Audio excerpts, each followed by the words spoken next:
Selamat malam pemirsa.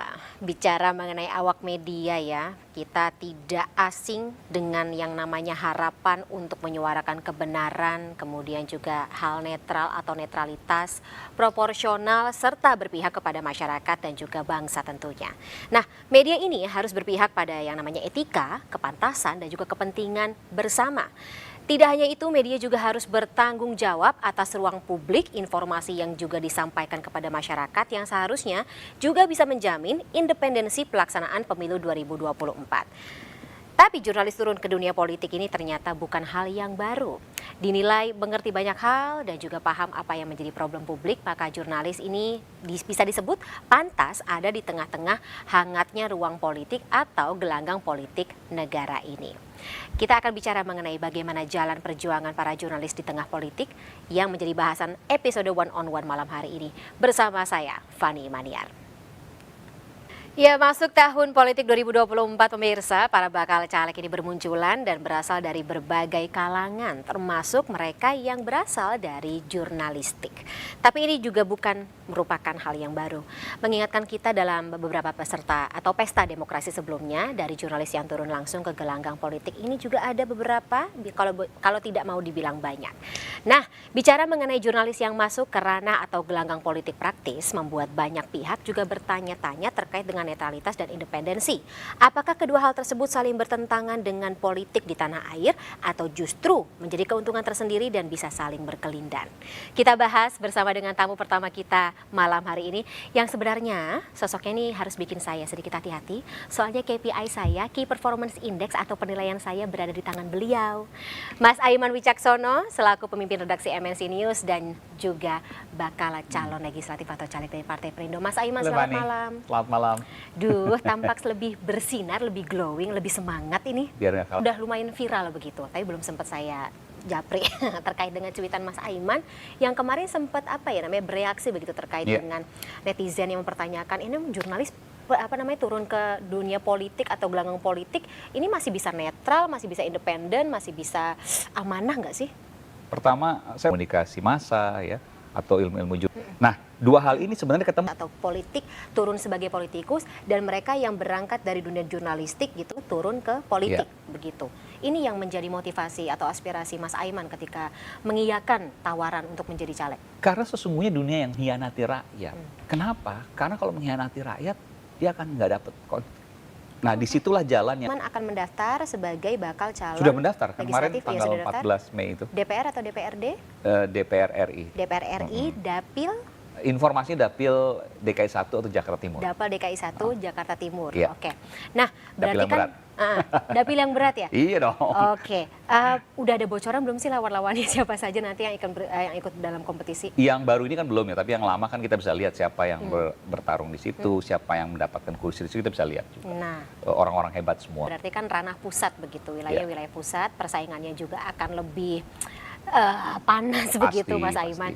Udah cukup siap ya? Ya kalau sebagai jurnalis senior kan juga sudah melaksanakan katakanlah melewati pesta demokrasi bertahun-tahun sebelumnya. Dari 2004 bahkan, pemilu langsung. Iya. Oke, 20 tahun ya, 2 dekade. Iya, 20 tahun betul. Tahun ini? Tapi saya bilang lagi soal tadi.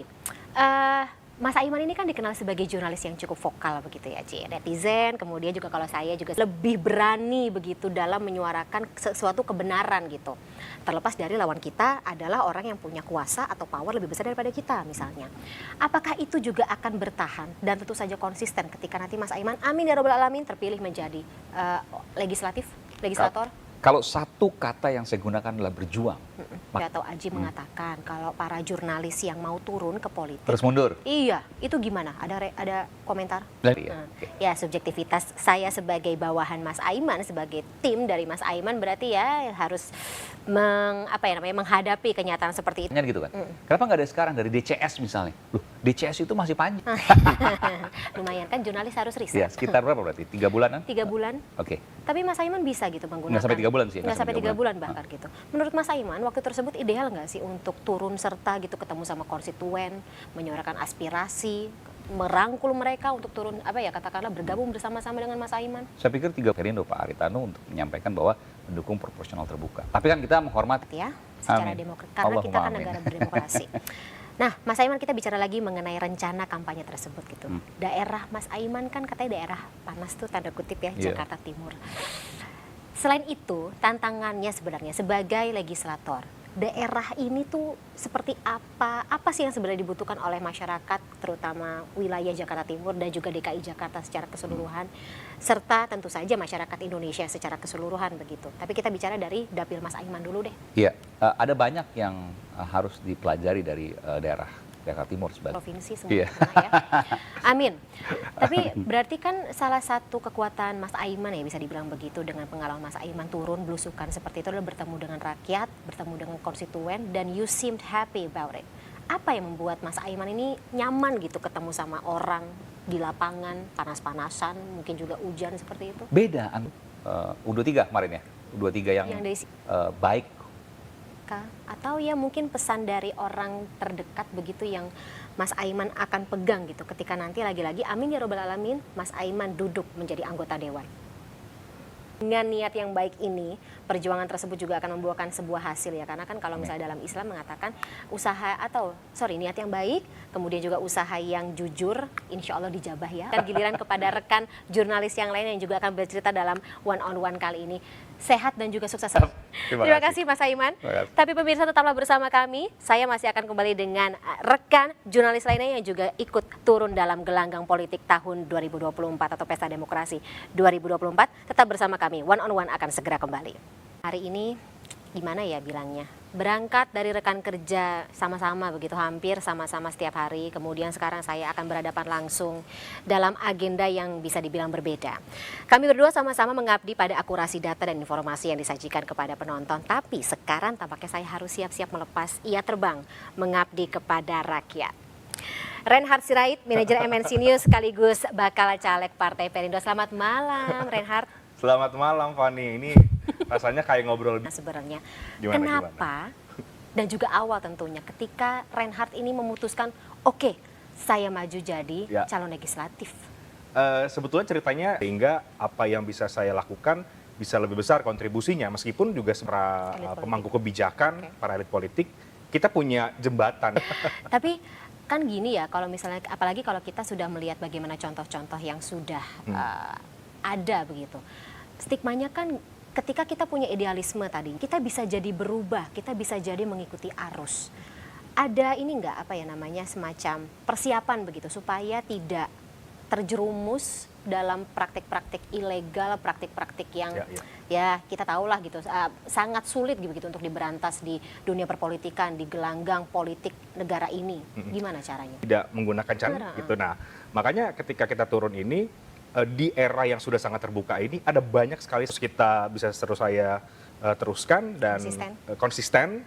Tentu Ya, pemirsa mencalonkan diri, kemudian melaksanakan tugasnya mulai dari kampanye, dan kalau jadi amin ya robbal alamin jadi gitu sebagai legislator, teman-temannya yang tentu saja tidak akan melupakan, tetap akan mengawal, menjaga Reinhard jadi baik. Dan sebaliknya kalau niatnya jelek, prosesnya makanya juga semua itu tergantung awal niatnya apa. Niatnya mau memperkaya diri, niatnya mau hukumnya itu juga bisa menjadi contoh tuh. Isu yang dibawa, ingatkan saya lagi, berarti Reinhard DPRD, caleg DPRD DKI Jakarta.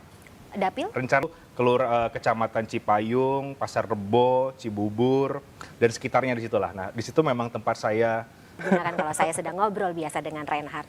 Nah, berarti isu apa yang kira-kira akan Reinhard bawa gitu, terutama kalau kita bicara mengenai konstituen anak muda, milenial? Nah, karena saya sudah ya dari lahir di sana ya, berinteraksi dengan masyarakat, 4 orang tinggal ya, pemukiman, majemuk. Yes. Jadi lintas etnis, ada gereja, ada masjid, ada tempat-tempat ibadah yang lain. Penuh dengan kemajemukan, tapi toleransi juga harus dijaga dan juga terlihat begitu ya. Dan masih banyak, masyarakat kan banyak. Begitu ya, untuk dibawa di DPRD seperti itu. Nah, bicara mengenai DPRD lagi Reinhard, ada yang bikin saya penasaran gitu. Kita Reinhard. Ini banyak penasarannya ya. Iya dong, namanya juga wartawan kan, kebanyakan penasaran, tindak lanjut belum tentu.